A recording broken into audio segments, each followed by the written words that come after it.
Hello, everyone. Thank you for joining me for today's webinar. I'm Elaine Tibbetts, and I'll be your guide as we explore how to create a marketing plan that drives measurable results and positions your business for success. Just a quick reminder that I'll take all questions at the end. But if you think of something during the presentation, just drop them in the chat box. So let's get back in. So for those that don't know me, I'm Elaine Tibbetts, and I've been marketing for over 25 years now. I've worked within two FTSE 100 companies and a charity, and the FTSE 100 were large global businesses before starting on my own and creating my own business, Tipsy Communications. So we'll get started with what I'll run through today, which is why marketing planning matters, the key components of a marketing plan, creating a tactical plan, how you measure and analyse your success, staying agile, and any practical tips for success. So I always like to define what I mean by a marketing plan. And a marketing plan really outlines a company's marketing activity for a given period, describing the current marketing position of a business and discussing the target market and marketing mix to be used to achieve the marketing goals. So as we go through in the presentation and we build up on how a marketing plan works, then you'll see all of those come into the mix. So why does marketing planning matter? Well, it really sets the foundation for success in that it will help you define your goals, identify key opportunities, and allocate resources effectively. It will allow you to adapt to change. As today we work at such a quicker pace due to social media, in the build-up of AI, it's making everything quicker. As businesses, we work and evolve quicker as well. So the ability to be flexible and adaptable is essential. And a solid marketing plan will allow you to pivot when necessary while staying focused on your goals. Tracking progress. Without a plan, it's nearly impossible to measure success. Marketing planning provides a structure to track your efforts, optimize strategy, and improve return on investment.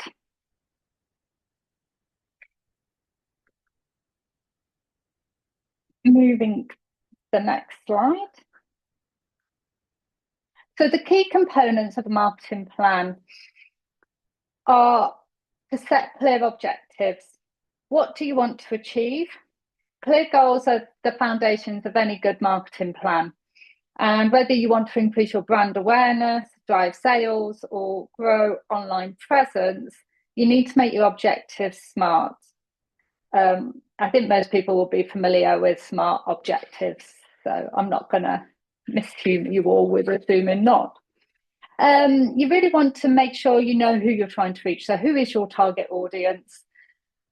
How do they behave? How do they, what are their pain points? And you need to create your messages to meet those needs so that they understand that you're talking to them.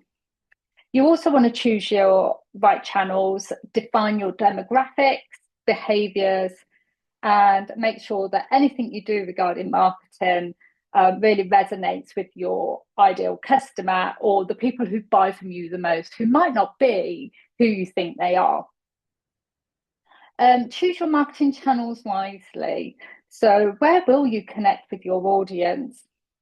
Different marketing channels work for different goals and audiences, from social media and email to content marketing and search engine optimization, or generative engine optimization, which is how AI, if you put in a AI search for, I don't know, tell me the top 10 restaurants in my area, that will use generative engine optimization to pull the search back. Whereas if you did it through Google, for example, or another web browser, that would use search engine optimization, and the two are different and behave slightly differently. And also measurement. The most critical thing in any marketing is to make sure you measure how everything's performing. And if it's not performing, then it gives you an idea on what you might want to go back and tweak and amend. So creating a tactical plan. So we're going to get into the specifics of what you need now to create your marketing plan. So budgeting and resources. So you want to identify how much you can invest in each aspect of your marketing. Now, there is a lot of marketing that you can do that doesn't cost anything and is no more in the term of organic marketing, because there is no financial cost to it. The only cost is your time investment, and that's something that you also need to consider when creating your marketing, is how much time are you willing to invest in your marketing, or are you going to employ somebody to help you do it? So that's part of what you need to consider around budget and resources. Content strategy. What content will you create? Content should speak to your audience's needs and align with your goals. But whether, and by content, we really mean blog posts, videos, maybe some social media updates, emails, newsletter. By creating content, it allows you to put it out through different channels. So one piece of content could be seeded across 3 or 4 channels. And by channels, we're really talking like social media. Facebook would be one channel, LinkedIn might be another, Instagram would be another, email would be a channel, SEO, Google Business Practice. So they're all they're known as channels, and that's what I mean when I say a channel.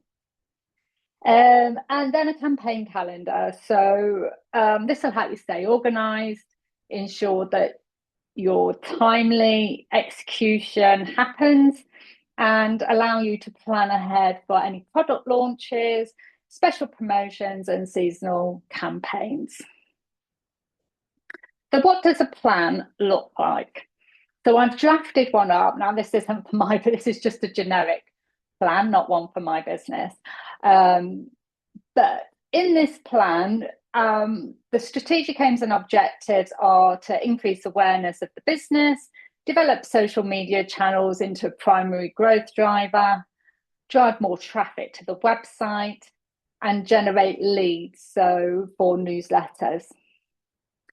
So how will we go about supporting this? And that's making sure we've got strong, relevant messaging that focuses on the USP, position the brand as a trusted support service, communicate authenticity, establish a consistent and recognizable presence on social media, use testimonials, case studies, and so on. But it gives you an idea of what you can consider in this piece.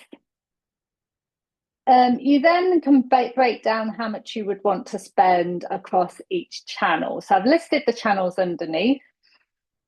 So if you feel like you've got some budget, you might want to say, well, I want to spend, say, like £100 in the year on some Facebook boosting, post boosting.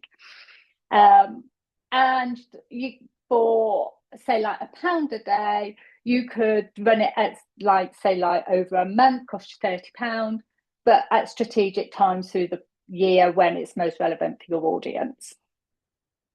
Or what you might want to do is there might be a more local opportunity with a local company who has a similar values, and your audience is at, so you might want to invest in something there.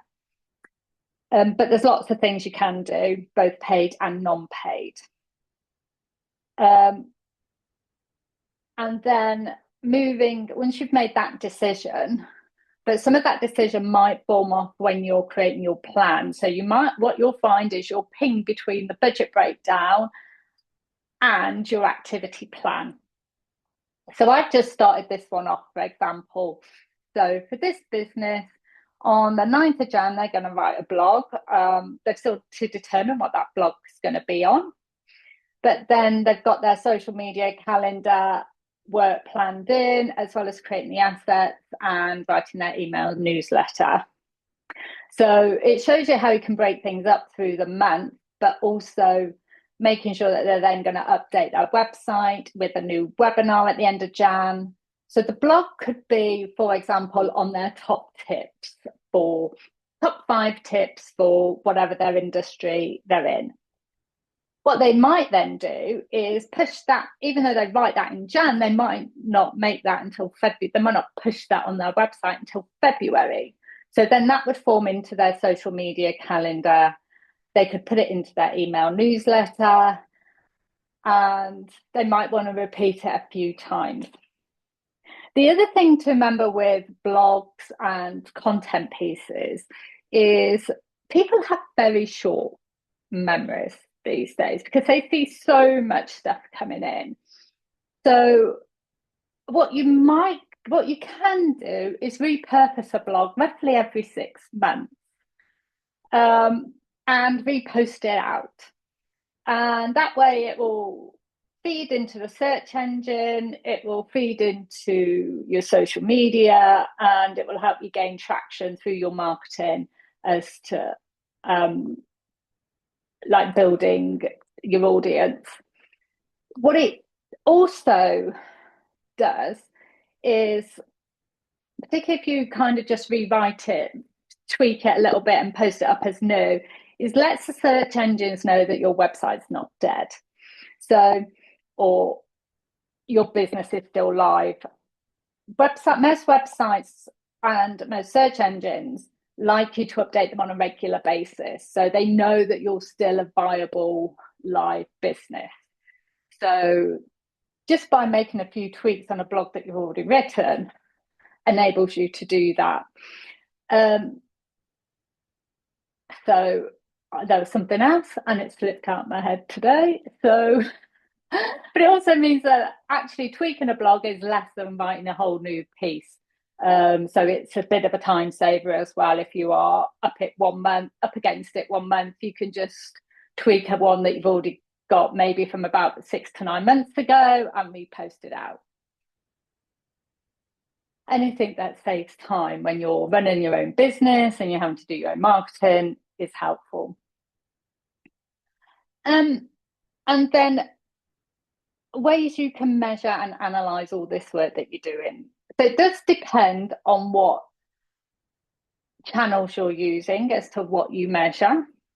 But just to give you an idea, so website, you should really be looking at page views, session duration, engagement rate, and the number of unique users. And I use unique users instead of total users because unique users captures the person once, but your unique users will always be less than the number of page views, because what that shows you is that that user is visiting more than one page on your website. And normally there's a variance in unique users and total users of probably around 10 to 20%.